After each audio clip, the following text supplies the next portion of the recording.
Halo, apa kabar pemirsa TVR Parlemen dimanapun Anda berada, berjumpa lagi dalam program TVR 09 bersama saya Alfat Rizky dan juga rekan saya. Dan tentunya bersama saya Elisa Purba pemirsa, dan seperti biasa dalam 30 menit ke depan kami tentunya akan menyajikan kepada Anda sejumlah berita nasional. Khususnya dari sudut pandang DPR RI sebagai referensi Anda untuk memahami dinamika politik, hukum, ekonomi, sosial, dan juga budaya di Indonesia. Pemirsa TVR Parlemen, inilah TVR 09 selengkapnya.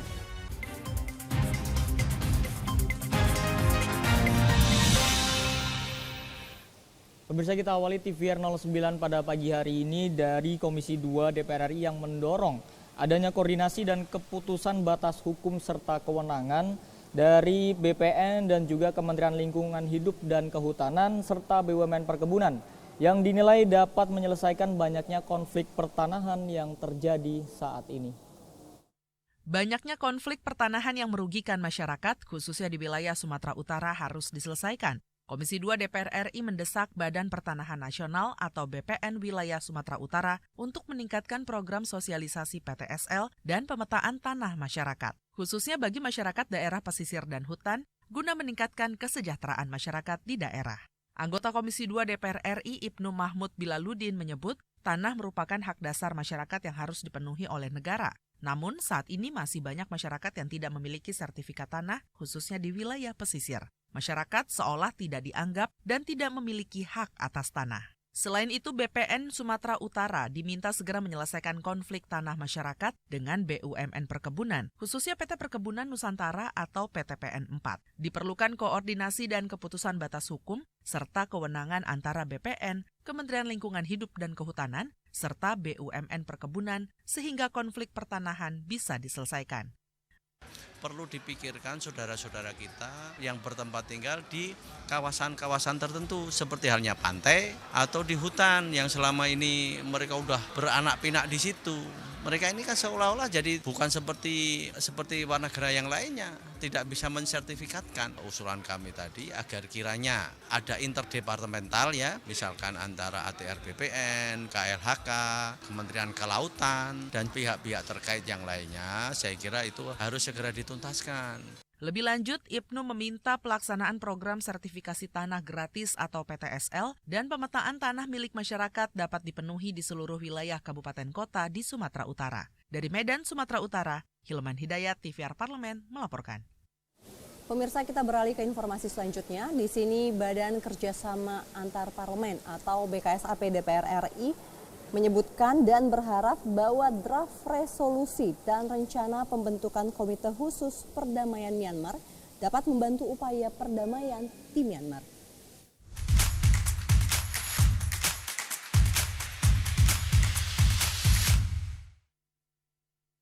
Dalam pertemuan bidang politik Parlemen ASEAN di Sidang Umum AIPA ke-44, delegasi Indonesia mengajukan 2 draft resolusi. Salah satunya terkait aksi nyata Parlemen negara ASEAN untuk membantu penyelesaian konflik di Myanmar.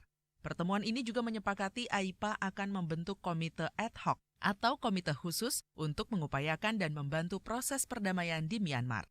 Ketua Badan Kerjasama Antar Parlemen atau BKSAP DPR RI, Fadlizon menyebut disepakatinya draft resolusi dan rencana pembentukan Komite Khusus Perdamaian Myanmar merupakan pencapaian penting bagi penyelesaian konflik di Myanmar. Dibutuhkan peningkatan diplomasi parlemen untuk membantu penyelesaian konflik internal Myanmar. Resolusi yang akan dibawa ke sidang pleno AIPA ini diharapkan dapat membantu mencapai solusi perdamaian Myanmar. Kita juga alhamdulillah akhirnya bisa mencapai konsensus.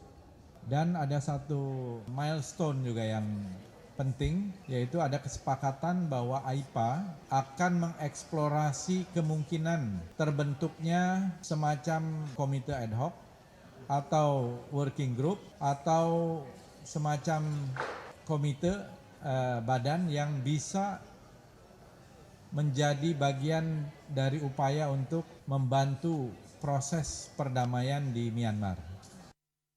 5 konsensus ASEAN yang ditandatangani pada April 2021 hingga kini belum juga direalisasikan, terutama oleh pemerintah junta militer Myanmar. Dalam pertemuan bidang politik, Indonesia juga mengajukan draft perdamaian dan keamanan di kawasan, khususnya keamanan di Laut Cina Selatan. Dari Jakarta, Tim Liputan TVR Parlemen melaporkan.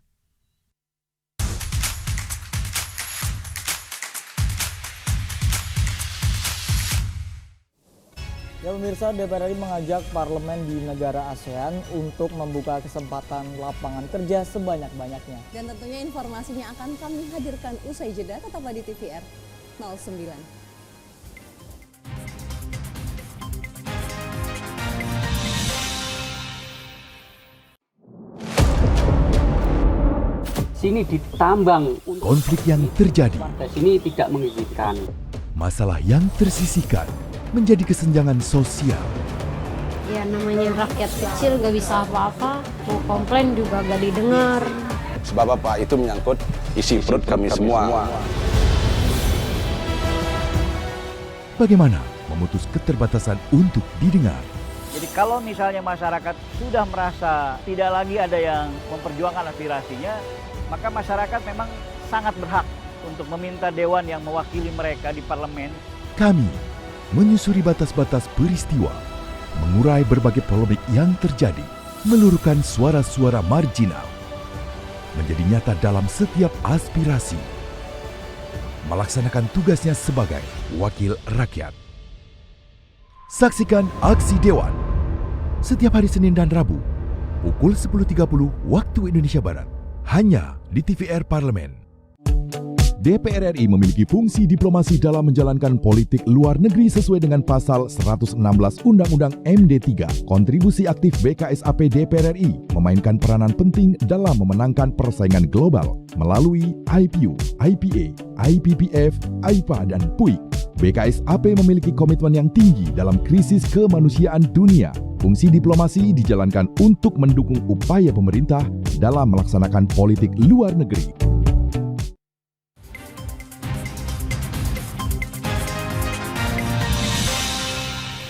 Anda kembali bersama kami di TVR 09. Pemirsa, Badan Kerjasama Antar Parlemen menilai bonus demografi dapat menjadi salah satu modal untuk membawa perekonomian negara lebih maju.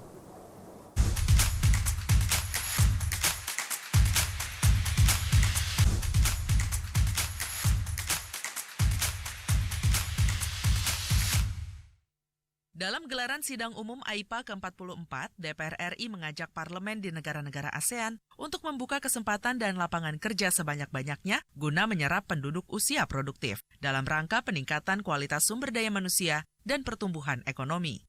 Wakil Ketua BKSAP DPR RI Sukamta menyebut bonus demografi di suatu negara akan memberikan keuntungan pada aspek ekonomi. Untuk itu, penyerapan tenaga kerja harus menjadi perhatian negara-negara ASEAN, termasuk Indonesia. Terlebih penggunaan artificial intelligence mulai banyak digunakan untuk menggantikan pekerjaan manusia.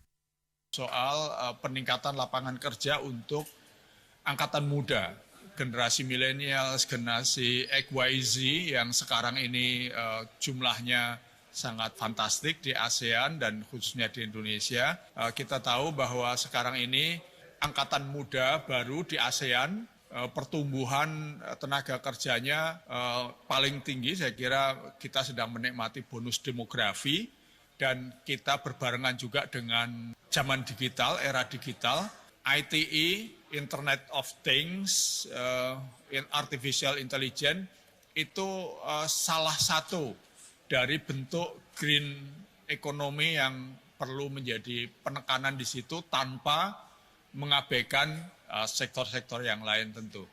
Lebih lanjut, pada tahun 2023 mendatang, sebanyak 70% penduduk Indonesia merupakan penduduk usia produktif. Bonus demografi menjadi salah satu modal untuk membawa perekonomian negara lebih maju. Bonus demografi harus mampu dimanfaatkan semaksimal mungkin untuk menjadikan ASEAN sebagai pusat pertumbuhan global. Ken Suwari, TVR Parlemen, melaporkan.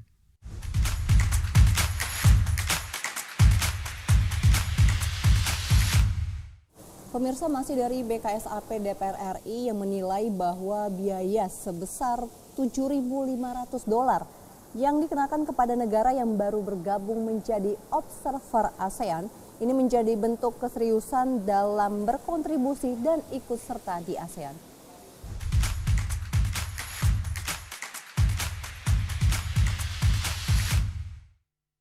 Berdasarkan keputusan Badan Kerjasama Antar Parlemen DPR RI, bersama dengan 9 negara anggota ASEAN yang tergabung dalam Committee on Organizational Matters, memutuskan bahwa negara yang bergabung menjadi observer akan dikenakan biaya demi memastikan keseriusan negara tersebut untuk berkontribusi pada ASEAN. Wakil Ketua BKSAP DPR RI Putu Supatmarudana mengatakan, 9 anggota ASEAN telah menyetujui 3 tambahan negara observer pada Committee on Organizational, yaitu Turki, Kuba, dan Armenia. Adapun negara-negara yang akan bergabung selanjutnya menjadi negara observer ASEAN akan dikenakan biaya sebesar $7.500 untuk memastikan keseriusan mereka dalam berkontribusi dan keikutsertaan di ASEAN. Selanjutnya pada first plenary kedua, kita hadir ada 14 observer. Dari kebetulan kita punya 20 observer sebetulnya, yang bisa hadir di Indonesia kali ini adalah 14 observer.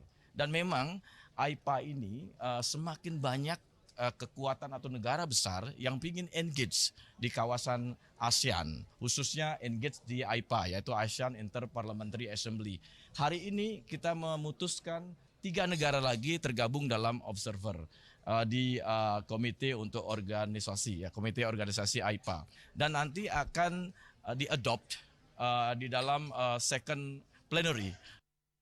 Lebih lanjut, Putu menyampaikan dalam membantu penyelesaian konflik Myanmar, para negara anggota ASEAN harus lebih aktif guna mempercepat penyelesaian konflik di Myanmar. Mengingat semangat ASEAN adalah konsensus bersama, maka dengan absennya anggota ASEAN dalam AIPA akan mempengaruhi pengambilan keputusan. Halim dan Bondan, TVR Parlemen, melaporkan.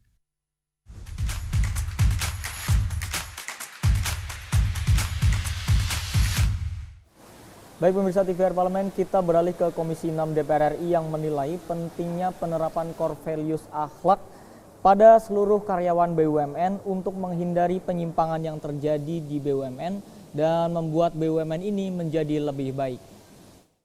Maraknya gugatan penundaan kewajiban pembayaran utang atau PKPU yang dilayangkan kepada sejumlah BUMN menunjukkan bahwa core values akhlak belum benar-benar diterapkan oleh seluruh pekerja BUMN.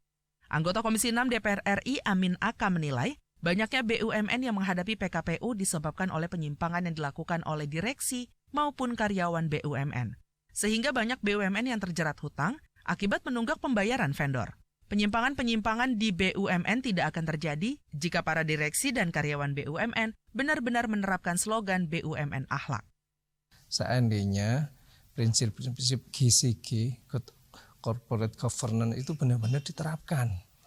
Ya, kalau slogan akhlak itu benar-benar diaplikasikan, diimplementasikan. Ya namanya orang kerja, sudah ada perjanjian, kontrak itu sudah ada perjanjian. Kalau poin-poin pasal-pasal, ayat-ayat dalam kontrak itu dipenuhi, pasti ini tidak akan terjadi. Cuman ini masalahnya GCG, akhlak itu nggak diterapkan. Berarti kan tidak amanah nih kan para, ya sebut aja direksi ya, para manajemen ya. Di BUMN ini tidak amanah. Mereka sudah mengerjakan dengan sebaik-baiknya, mestinya sudah ada, pasti termin sekian dibayar, termin sekian dibayar. Nggak mungkin ada utang seperti ini, ya sampai bahkan bertahun-tahun nggak dibayar, gitu kan. Hingga bulan Juni 2023, sebanyak 6 perusahaan BUMN telah dinyatakan pailit, sementara 3 perusahaan lainnya dikenakan gugatan PKPU. Sebagai mitra kerja BUMN, Komisi 6 DPR RI akan terus mengawasi dan mengingatkan para BUMN untuk memperbaiki tata kelola perusahaan. Ken dan Rian, TVR Parlemen, melaporkan. Pemirsa, Ketua DPR RI sekaligus Presiden dari ASEAN Interparliamentary Assembly atau AIPA ke-44 Puan Maharani ini meminta parlemen anggota AIPA aktif dalam mengatasi berbagai krisis yang ada di kawasan ASEAN. Dan pemirsa, informasinya akan kami hadirkan sesaat lagi. Untuk itu tetaplah bersama kami di TVR 09.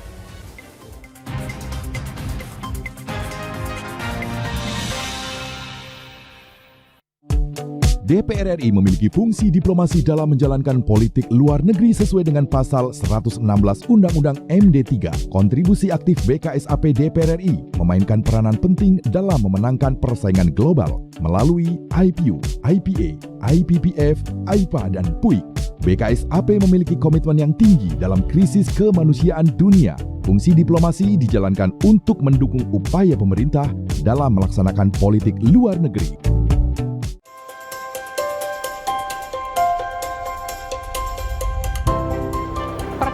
Dalam sejarah Indonesia, tahun 2024 kita mengadakan pemilu serentak, legislatif dan eksekutif baik di tingkat pusat maupun daerah. Catat waktunya, Rabu 14 Februari 2024. Untuk pemilihan legislatif, Anda akan memilih anggota DPD, anggota DPR, anggota DPRD Provinsi, dan anggota DPRD Kabupaten atau Kota. Selain pemilu legislatif, Anda juga akan memilih presiden dan wakil presiden loh pemirsa. Di bulan November, tepatnya Rabu 27 November 2024, juga akan diadakan pemilihan kepala daerah atau pilkada serentak. Dalam pilkada nanti, Anda akan memilih gubernur dan wakil gubernur, bupati dan wakil bupati, serta wali kota dan wakil wali kota. Nah, pemirsa sudah tahu kan waktunya? Kini saatnya Anda untuk mempersiapkan diri. Kenali calon-calon wakil rakyat dan pemimpin Anda dengan baik.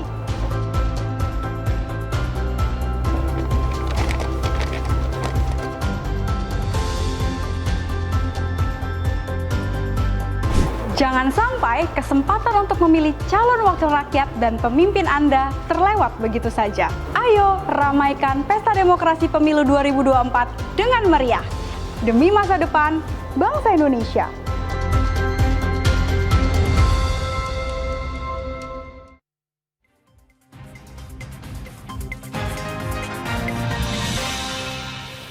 Ya pemirsa, Anda kembali bersama kami di TVR 09. Dan pemirsa, DPR RI menilai semangat dalam mengatasi berbagai krisis yang ada di kawasan ASEAN.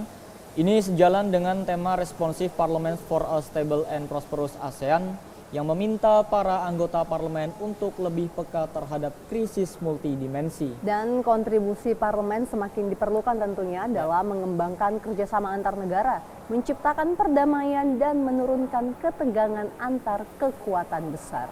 Dan pemirsa, oleh karena itu DPR RI berharap sidang umum AIPA ke-44 ini dapat menghasilkan sejumlah rekomendasi untuk mendukung terciptanya perdamaian dan kesejahteraan di kawasan ASEAN. Kita akan mengetahui informasi selengkapnya pemirsa. Mari kita simak laporannya dalam segmen editorial parlemen berikut untuk Anda.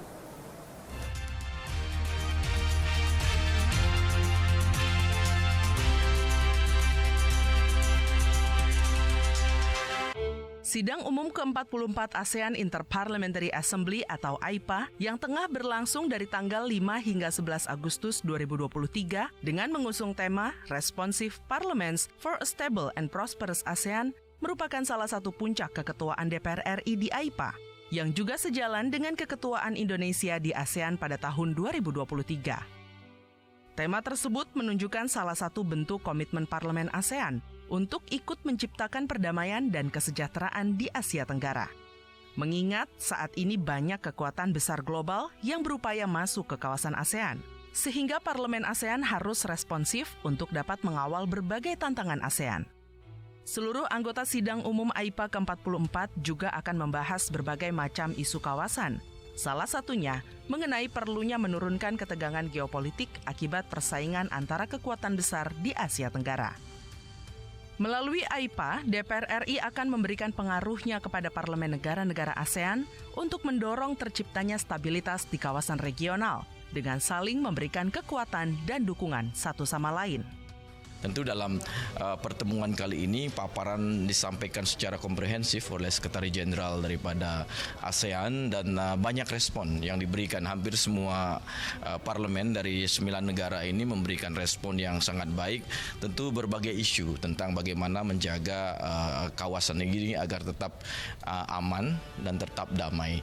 Dan dari tadi juga disampaikan bahwa kita terus harus melakukan komitmen untuk menjaga kawasan ini agar pertama tentu keamanan, security-nya, yang kedua perdamaian tetap terjalin di kawasan, yang kedua bagaimana agar jangan sampai banyak kepentingan mungkin negara-negara besar ini bisa mengeksploitasi ASEAN, sehingga tadi sangat dilihat ASEAN ini sangat relevan dan tentu ASEAN ini harus terus bekerja keras untuk menjadi satu komitmen, memiliki satu komitmen, menjadi satu keluarga, bahwa persatuan, unity itu menjadi hal yang sangat penting, atau istilahnya solidity.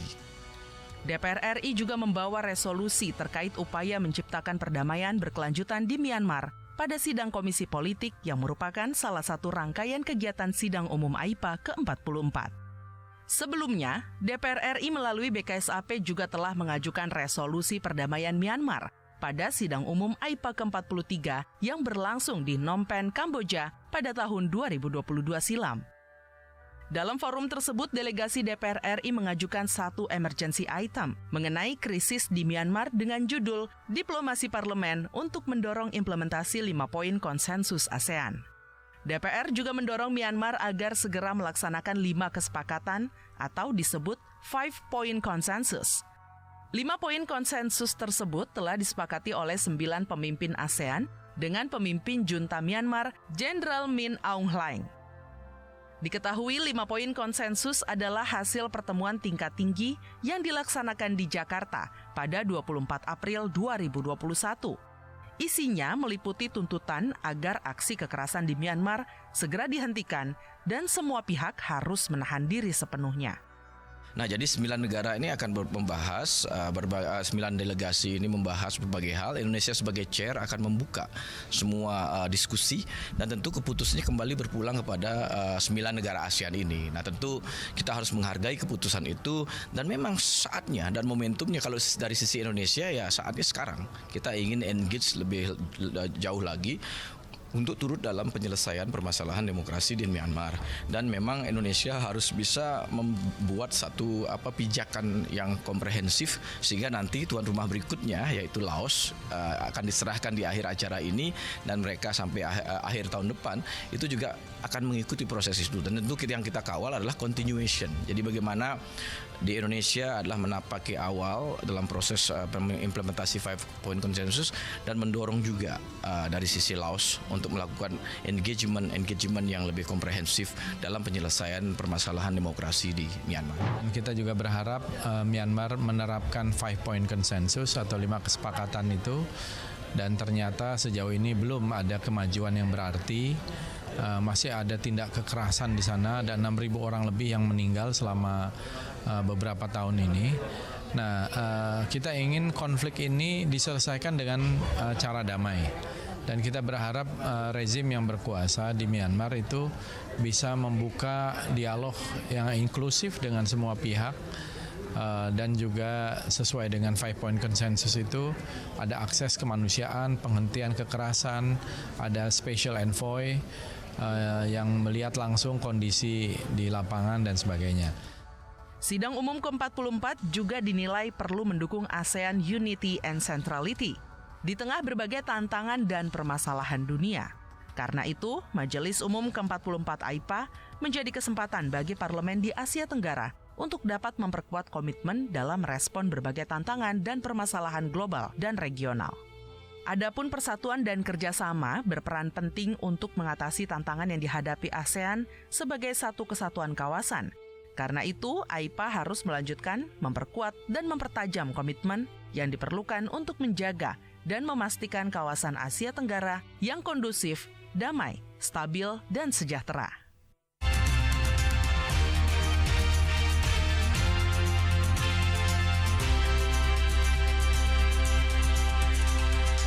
Pemirsa, Gorontalo ini merupakan salah satu dari 3 tempat di Indonesia yang memiliki keistimewaan karena mempunyai wisata yang unik tapi dengan aksesibilitas yang luar biasa.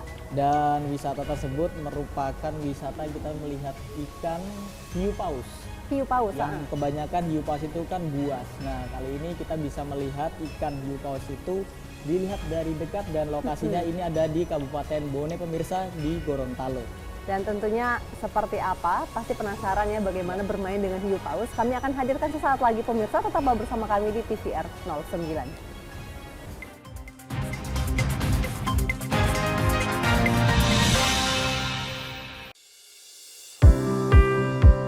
Mengenal tugas dan fungsi DPR RI.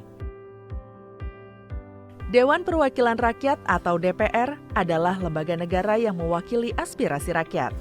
Kehadiran DPR RI merupakan salah satu bukti bahwa Indonesia merupakan negara demokrasi. Sebagai salah satu lembaga perwakilan rakyat, apa saja tugas dan fungsi yang diemban DPR RI? Berdasarkan pasal 20A ayat 1 Undang-Undang Dasar 1945, DPR memiliki 3 fungsi, yakni fungsi legislasi, anggaran, dan pengawasan. Tugas dan wewenang DPR berbeda untuk setiap fungsinya. Yang pertama, fungsi legislasi. Menyusun program legislasi nasional atau prolegnas, menyusun dan membahas rancangan undang-undang, menerima rancangan undang-undang yang diajukan oleh DPD, membahas rancangan undang-undang yang diusulkan oleh Presiden ataupun DPD, menetapkan undang-undang bersama dengan Presiden, menyetujui atau tidak menyetujui peraturan pemerintah pengganti undang-undang yang diajukan oleh Presiden untuk ditetapkan menjadi undang-undang. Yang kedua, fungsi anggaran. Memberikan persetujuan atas rancangan undang-undang tentang APBN yang diajukan oleh Presiden.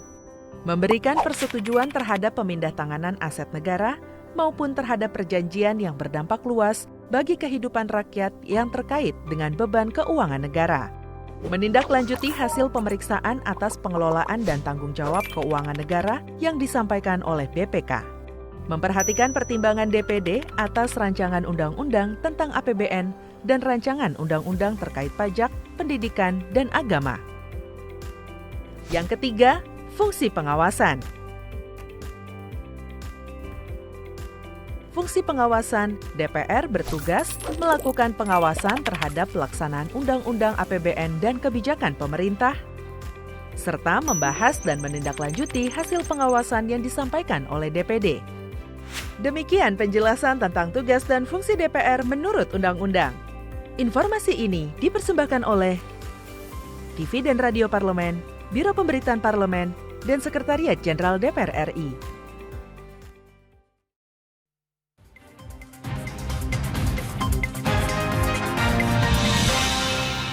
Ya pemirsa yang kembali menyaksikan TVR 09. Dan pemirsa seperti yang sudah kami sampaikan tadi ya, kita akan berwisata ke salah satu wisata yang kita akan melihat hiu paus yang merupakan salah satu spesies unik yang dapat ditemukan hanya di perairan tertentu saja. Betul sekali, jadi kalau misalnya kita bisa menemukan akses yang mudah juga untuk bermain bersama mereka, berenang bersama hiu paus ini tentu menjadi pengalaman yang tak terlupakan. Dan inilah kenapa salah satu tempat di Gorontalo ini menjadi tempat wisata yang selalu ramai dikunjungi. Dan tidak kalah menariknya nih Elisa dan juga pemirsa, destinasi hiu paus ini juga termasuk ke dalam kawasan yang dilindungi, yang tertuang dalam peraturan daerah terencana zonasi wilayah pesisir dan pulau-pulau kecil. Dan tentunya kita penasaran bagaimana ya bermain dengan hiu paus, dan tanpa berlama-lama lagi pemirsa saksikan tayangannya seputar menikmati hiu paus dari dekat dalam segmen Intips, informasi dan tips untuk Anda.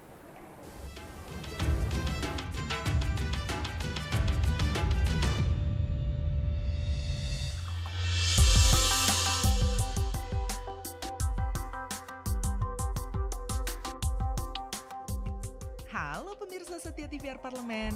Kita tentu sudah sama-sama tahu ya, negara kita Indonesia tidak pernah kehabisan destinasi wisata, termasuk wisata lautnya. Pemirsa sudah tahu belum? Ternyata ada loh destinasi wisata untuk menikmati hiu paus dari dekat. Wah, pemirsa penasaran ya? Tapi apa sih hiu paus? Pemirsa, hiu paus adalah salah satu jenis hiu yang memiliki tubuh paling besar dibandingkan jenis hiu lainnya. Hiu paus juga merupakan ikan terbesar di dunia loh. Hewan yang memiliki nama Latin Rhicodontaipus ini dikenal juga dengan hiu tutul. Nama itu diambil dari totol serta garis putih di sekujur tubuhnya. Pemirsa penasaran bisa bertemu dengan hiu paus ini di mana? Yap, pemirsa bisa melihat spesies ikan terbesar ini di dekat pantai, di Desa Botubarani, Kecamatan Kabila Bone, Kabupaten Bone Bolango, Provinsi Gorontalo. Desa Botubarani berjarak tempuh sekitar 30 menit berkendara dari ibu kota Provinsi Gorontalo. Sepanjang perjalanan, pemirsa akan disajikan dengan pemandangan alam yang luar biasa dari Gorontalo, berupa laut dan juga bukit tebing. Begitu sampai di bibir pantai Botubarani, kita harus menyewa perahu untuk menjauh sekitar 100 meter dari bibir pantai, agar dapat melihat hiu paus secara langsung. Ketika sampai di tengah laut, biasanya para nelayan atau pemandu akan memanggil kawanan hiu paus tersebut dengan membuat percikan di air laut serta melempar udang yang menjadi makanan favorit hiu paus. Hanya sekitar 10 menit, satwa unik itu sudah bisa terlihat loh pemirsa. Tenang, hiu paus ini tidak akan menggigit Anda kok. Ya, hiu paus yang diberi nama Shirley oleh warga setempat sudah sangat jinak loh pemirsa dengan wisatawan. Hiu paus biasanya akan bermain di sekitar perahu wisatawan sekaligus memakan udang yang kita berikan. Ketika momen inilah kita dapat bermain dan berinteraksi dengan hiu paus. Istimewanya, kita juga bisa berenang bersama hiu paus ini loh. Tapi tidak dianjurkan berada terlalu dekat ya, karena hewan ini termasuk satwa yang dilindungi. Selain itu, kita juga tidak dianjurkan menyentuh langsung hiu paus ini. Menurut pemandu wisata, kulit dari hiu paus ini mengandung bakteri. Bagi pemirsa yang berenang bersama hiu paus juga punya kesempatan untuk difoto bersama loh. Tenang aja, dari pihak pengelola wisata siap sedia untuk mengambil gambar dari dalam laut. Oh iya pemirsa, pemerintah sudah menetapkan destinasi wisata hiu paus sebagai kawasan yang dilindungi. Hal itu tertuang dalam Peraturan Daerah Rencana Zonasi Wilayah Pesisir dan Pulau-Pulau Kecil. Jadi ada beberapa ketentuan yang ditetapkan ketika kita berinteraksi bersama hiu paus. Seperti dilarang memotret dengan flash dan menjaga jarak aman sekitar 3-4 meter dari hiu paus. Pemirsa TVR Parlemen, selain menjadi destinasi wisata, ternyata wisata hiu paus di Botubarani Gorontalo ini banyak didatangi oleh para peneliti lokal hingga mancanegara. Menurut para peneliti, hiu paus di sini sangat bersahabat pemirsa, jadi mudah untuk menelitinya. Nah, bagi pemirsa yang tertarik melihat langsung hiu paus ini dari dekat, disarankan untuk datang di waktu terbaik, yakni bulan Mei dan Juni ya. Pada bulan itu, kawasan hiu paus lebih sering menampakkan diri. So, dicatat ya pemirsa. Untuk biayanya sendiri, tiap wisatawan dapat membayar sekitar Rp100.000 untuk biaya sewa kapal dan Rp20.000 untuk biaya makanan hiu paus per kantong plastik. Wisatawan juga dapat menyewa peralatan menyelam ataupun kamera supaya bisa lebih puas bermain bersama hiu paus. Menarik banget ya. Yuk dimasukkan ke wishlist kamu buat main-main bersama hiu paus di Gorontalo.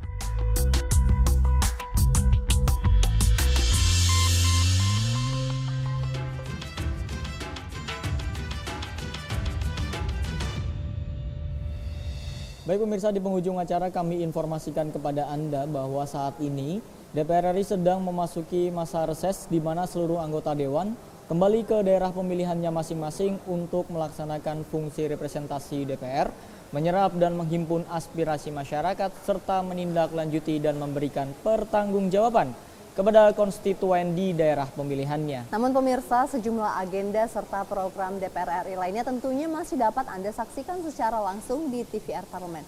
Melalui kanal utama, kanal komisi, juga kanal alat kelengkapan Dewan lainnya yang dapat Anda akses di tvr.dpr.go.id. Dan pemirsa TVR Parlemen, segmen tadi sekaligus menutup perjumpaan kita pada pagi hari ini. Dan kami tentunya beserta segenap kru TVR Parlemen yang bertugas mengucapkan terima kasih telah menyaksikan TVR 09 pagi ini. Ada saya Elisa Purba dan rekan saya Selvat Rizky pemirsa, sampai berjumpa kembali di TVR 09 esok pagi. TVR Parlemen, Referensi Indonesia.